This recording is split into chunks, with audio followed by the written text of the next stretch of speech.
I was gonna call this video, Is Destiny 2 Worth Getting? But I've only played the beta, so what do I know? Instead, we're gonna go with a first impressions video, talking about what this game is, how it compares to the first Destiny, and if it's something you should consider looking into.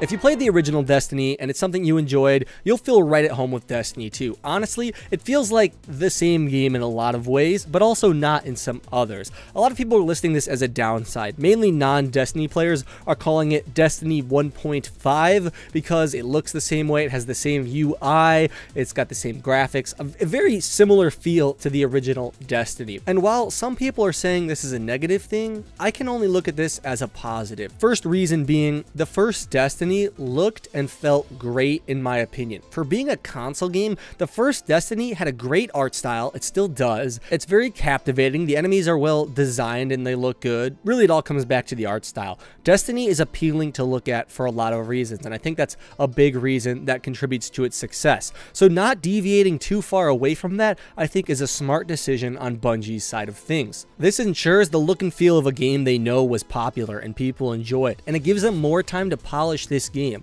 Think about how long Destiny 2 has been in development. Technically, it still is in development for at least another few months, which means they have all this time to create a new game, but they already have the framework laid out for them. And the framework is a big part of the game.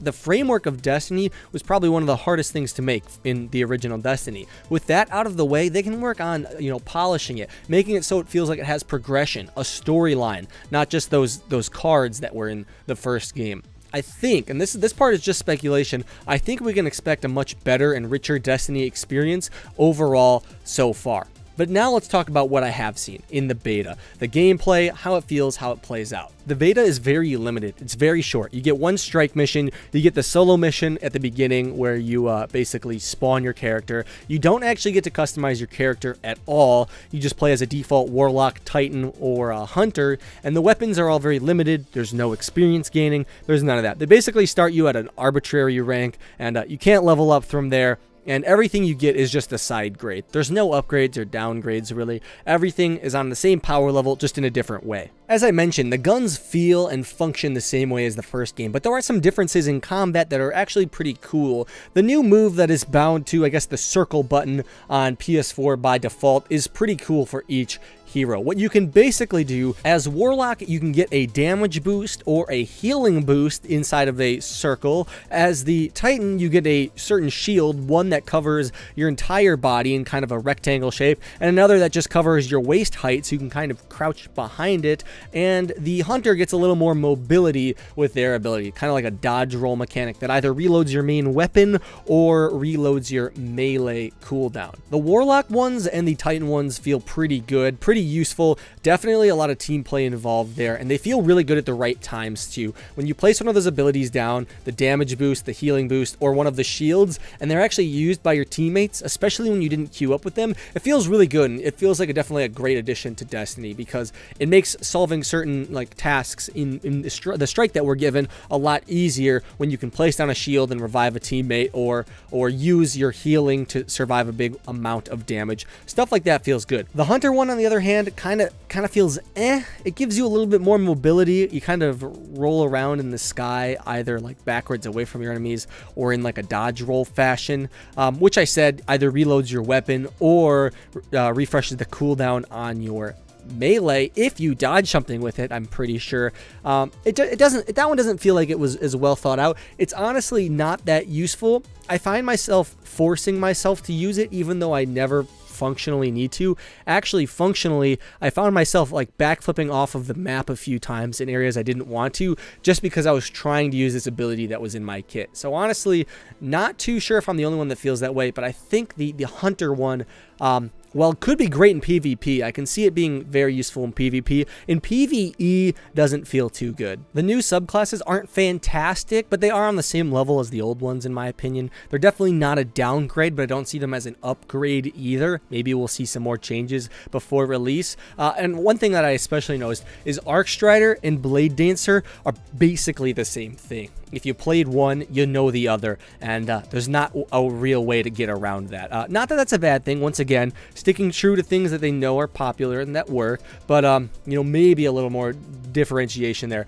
could have been interesting. I'm not sure. They probably tested this. I didn't. Let's talk about the missions now, both Homecoming and the Inverted Spire Strike. Homecoming felt like it actually had a little bit more of a story than like any mission in the first Destiny. You're fighting for a cause now. You have a sense of like worth, not just like a sense of I'm doing this because I can get loot for it, which is pretty cool. Not sure if that effect will wear off as you are eventually going to be grinding for loot, but in the initial phases, it's cool seeing characters in your missions that are talking, that are doing things that you can almost interact with. I really enjoyed it. The Inverted Spire mission, though, I think was a real showcase. That strike was a real showcase of what Destiny 2 is capable of. It felt great, honestly. There were a very wide variety of enemies that fought you in very different ways all at the same time, really throwing off your guard if you were expecting one thing and they came at you with another. And I can only imagine this becomes enhanced when you actually get to play the game. I'm sure there's going to be some missions where there's even more of this, because this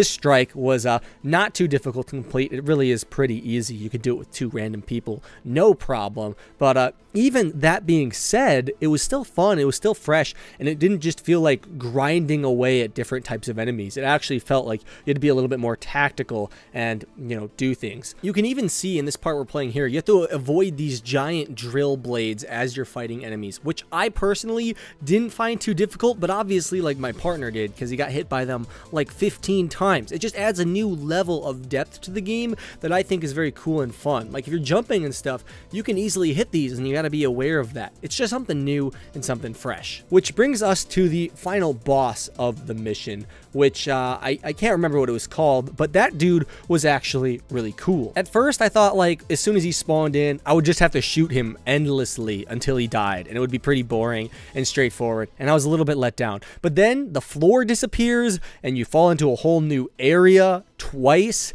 and he spawns different enemies and has these very cool abilities that you have to dodge, like this one time where he slams the ground and basically like lights it on fire, and you have to time your jumps properly to evade it, which I could like never do. Actually, it was pretty difficult. Kept getting picked up by my teammates or healed. It definitely felt new and refreshing, and not just like, all right, let's do this one set strategy for like 20 minutes as we grind him out and kill him. We're gonna do this and it's gonna be boring. No, it felt great. It felt refreshing. He was definitely tanky, but there was more than that you had to worry about. He was also spawning those various different types of enemies that I was telling you about. And there's a lot of super intense moments where you don't know if you're going to get out because you might have not played it right or thought it out well ahead. You know, if you neglect the guys he's spawning too much, they're just going to overwhelm you. But if you shoot them too much, you're not focusing on him enough. So it actually felt a lot more dynamic than previous Destiny DLC missions. In my memory, it has been a year and a half at least since I've played those though, so take that with a grain of salt, I guess, but that's just the way I felt about it. I only had limited experience playing PvP, and I had one great game and a few very terrible games. PvP feels exactly the same as the first Destiny, in my opinion, with the only thing changing is the new classes, and they feel like they perform very similarly. It feels to me like Hunter has a big advantage in this field.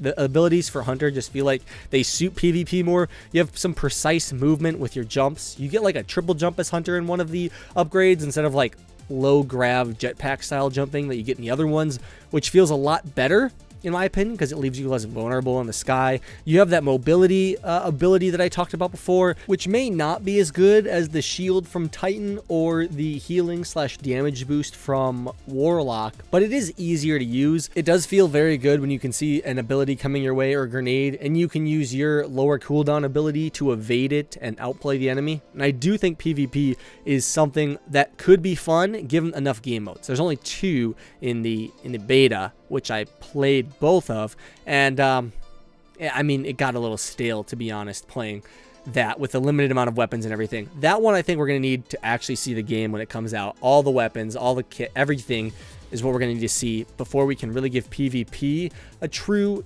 judgment, but for now I think it's about the same.